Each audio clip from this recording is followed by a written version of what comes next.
जिस वार्ड में इस वक्त हम खड़े हैं यहाँ तो ना तो शिविर से जुड़ा है और ना ही यहाँ तक एम्बुलेंस पहुँचती है। यहाँ हम अंजना डोगरा जी से बातचीत करेंगे क्योंकि वो समाज सेविका हैं और देरा के अच्छे बुरे में हर आम आदमी का साथ देती हैं और सुख दुख में खड़ा भी होती हैं। उनसे बातचीत करते हैं।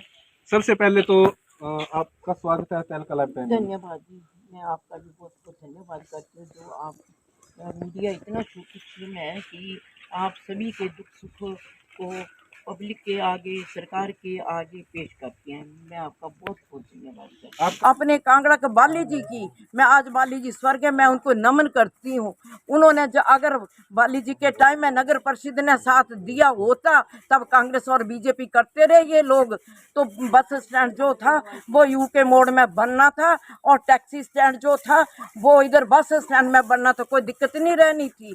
तो नगर परिषद आप देखिए ज्वालामुखी में जाओ, घर घर गाड़ियां जाती हैं, घर घर गाड़ियां जाती हैं। टैक्सी खड़ी होने की भी वहाँ पर सुविधा है, वो भी नगर परिषद ही है, ये भी नगर परिषद है। मैं वार्ड नंबर मेंबर कौन है? देखिए वार्ड नंबर 3 है, हनुमान चौक के बिल्कुल नजदीक है सर। क्या नाम है इस वार्ड का? ये वार्ड नंबर 3 है, हनुमान के नजदीक, इसको अमरपुरी बोलते हैं। दूसरी टर्न है उनकी। तो अगर ये थोड़ा थोड़ा भी योगदान इस रास्ते पर लगाते तो हो सकता कि यहाँ पर भी एम्बुलेंस आती। आप 15 साल के कार्यकाल से कितने खुश हैं? बिल्कुल जीरो मैं तो बिल्कुल जीरो, क्योंकि जब मैं बिल्कुल खुश नहीं हूँ।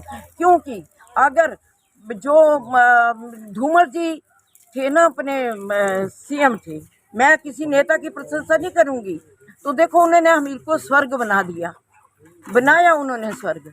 शांता जी थे, उनको देखिए कितना किया है। अपने कांगड़ा के बाली जी की, मैं आज बाली जी स्वर्ग है, मैं उनको नमन करती हूँ। उन्होंने अगर बाली जी के टाइम में नगर परिषद ने साथ दिया होता तब कांग्रेस और बीजेपी करते रहे ये लोग, तो बस स्टैंड जो था वो यूके मोड़ में बनना था और टैक्सी स्टैंड जो था वो इधर बस स्टैंड में बनना था, कोई दिक्कत नहीं रहनी थी। आज जो भी काम किए हुए हैं देरा में, और डाकखाना की बिल्डिंग बनी है वो कांग्रेस की देन है। जो आयुर्वेदिक हॉस्पिटल बना हो मैडम विप्लव की देन है। जो सेक्रेटरीट बना है वो राजा वीरभद्र सिंह जी की देन है।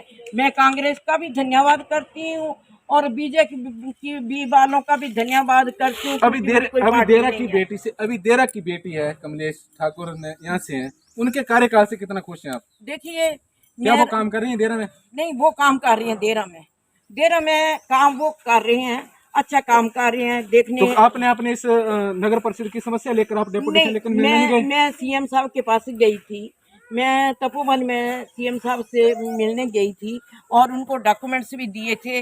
उन्होंने डीसी जिंदल जी थे, उनको आदेश भी दिए थे कि जाओ। बहुत प्यार से मेरे से डीसी अपने सीएम साहब ने बात की कि मेरी बहन के उधर दे जाना और देखना, परंतु नगर परिषद यही करती रही, यही कांग्रेस है, ये बीजेपी। सुन रहा हूँ इस वार्ड का, जिस समस्या के बारे में आप बात कर रहे हैं ये तो बहुत ही पुरानी समस्या चली आ रही है। जिस समय मैं यहाँ पे वार्ड मेंबर था तो यहाँ पे सीढ़ियां जो थी वो मैंने बनवाई थी, नाली मैंने बनवाई थी। यहाँ पे एक बोड़ी लगती है, बड़ी हेरिटेज टाइप की बोड़ी है वो, जहाँ पे पीपल और बड़ कट्ठी जिसकी जड़ों में थी, उस बोड़ी का भी हमने रेनोवेशन करवाई थी, पर बाई चांस वृक्ष गिरने से बोड़ी टूट गई थी। ये समस्या जो है बड़ी पुरानी चली आ रही है। जहां तक मेरा अपना टेन्योर था उस समय मैंने अपनी कोशिश करके यहाँ पे लोगों के आने जाने के लिए रास्ता बनवाया था। एक छोटी सी समस्या रह गई थी, नाले के ऊपर पुल डालना, परंतु मेरा टेन्योर खत्म हो चुका था उस समय।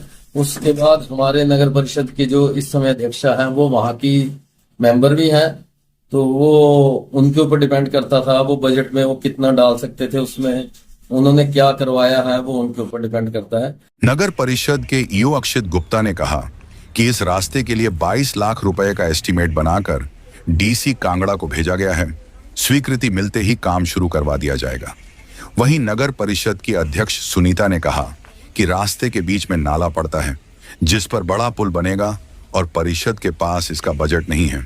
इसका प्रस्ताव डीसी कांगड़ा को भेजा गया है। साथ ही उन्होंने यह भी जोड़ा कि रास्ते की शुरुआती कुछ मीटर जमीन पंचायत समिति के अधीन आती है जिस पर नगर परिषद कार्य नहीं करवा सकती। वहीं अंजना डोगरा ने एक एनओसी शेयर की है कि पंचायत समिति ने 8 फुट रास्ता गांव वासियों को पंचायत समिति के बैठक में सर्वसम्मति से दिया है। इस बारे पंचायत समिति अध्यक्ष अर्चना धीमान ने कहा कि इसका प्रस्ताव डाला था, लेकिन समिति की जगह के आगे किसी और की जगह है और वह वहां रास्ता देने से मना करते हैं। देहरा को नगर परिषद से नगर निगम बनाने की तैयारियां जोरों पर हैं। वहीं दूसरी ओर नगर परिषद के ही वार्ड नंबर 3 अमरपुरी हनुमान चौक के समीप ऐसा इलाका भी है जहां के लोग आज भी मूलभूत सुविधाओं से वंचित हैं।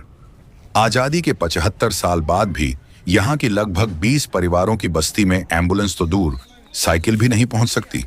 बीमारों को कंधों पर ढोकर अस्पताल पहुंचाना यहां की कड़वी सच्चाई है। इस क्षेत्र की रहने वाली समाज सेवी अंजना डोगरा ने बताया कि वह इस मुद्दे को लेकर नगर परिषद और अधिकारियों के चक्कर काटते काटते थक चुकी हैं। उन्होंने पिछले साल मुख्यमंत्री सुखविंदर सिंह सुक्खू से तपोवन में मिलकर अपनी बात भी रखी थी, जिस पर तत्कालीन उपायुक्त को निर्देश दिए गए थे। बावजूद इसके आज तक कोई ठोस कार्रवाई नहीं हुई। सबसे चौंकाने वाली बात यह है कि नगर परिषद देहरा की मौजूदा प्रधान सुनीता का घर भी इसी वार्ड में है।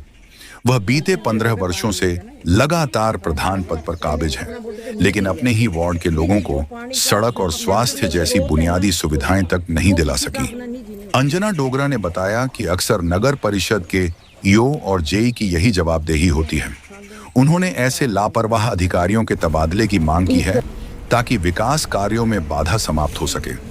करीब 20 साल पहले बने सीढ़ीदार रास्ते की हालत यह है कि उसमें इतनी तीखी चढ़ाई है कि बुजुर्गों और बीमारों का चलना मुश्किल हो गया है।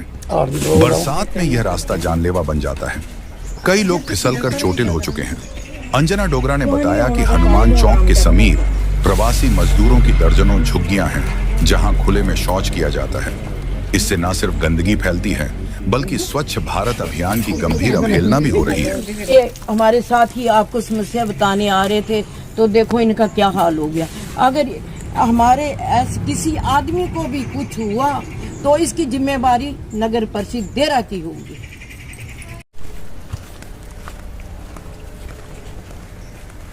ये पुली जो है बिल्कुल टूटने के कगार पर है। अगर कोई बच्चा यहाँ से गिर जाए तो कौन है यहाँ पे? पानी ऊपर से जाता है और जब भी बारिश होती है तो पानी ऊपर से कवर करके ऊपर जा लेता है। अगर बच्चा कोई रुड़ जाए तो कहाँ ढूंढना है? बहुत ज़्यादा पानी आता है इसमें। ऊपर का जितना भी पानी आता है वो सब इसी रास्ते से जाता है ये पानी। अगर मैं लाऊं वो चढ़ने जो की जगह नहीं, जो चढ़ने जो कीमत नहीं हो। अभी क्या हो रहा है आपको? बस बीपी हो जाएगा ना, ये साइड दर्द उतर गई। घर ऊपर है आपके? हाँ जी। नाम बताएं। सरोज कुमार। क्या समस्या है जी? समस्या ये भी हमारा रास्ता बनना चाहिए और एम्बुलेंस की सुविधा होनी चाहिए हमारे को। कौन सा वार्ड है ये? Ward number 3। इतनी हमारी यहाँ गाड़ियां भी नहीं जाती हैं घर पे, इधर उधर करते हैं तो लोग उखाड़ जाते हैं उनको भी। बस यही रिक्वेस्ट है हमारी। जी अपना नाम बताएं। अंजना डोगरा, समाज सेविका जी, वार्ड नंबर 3 नियर हनुमान चौक। ये वार्ड नंबर 3 नगर परिषद एक ऐसा इलाका है कि इसको हम काला पानी कह सकते हैं।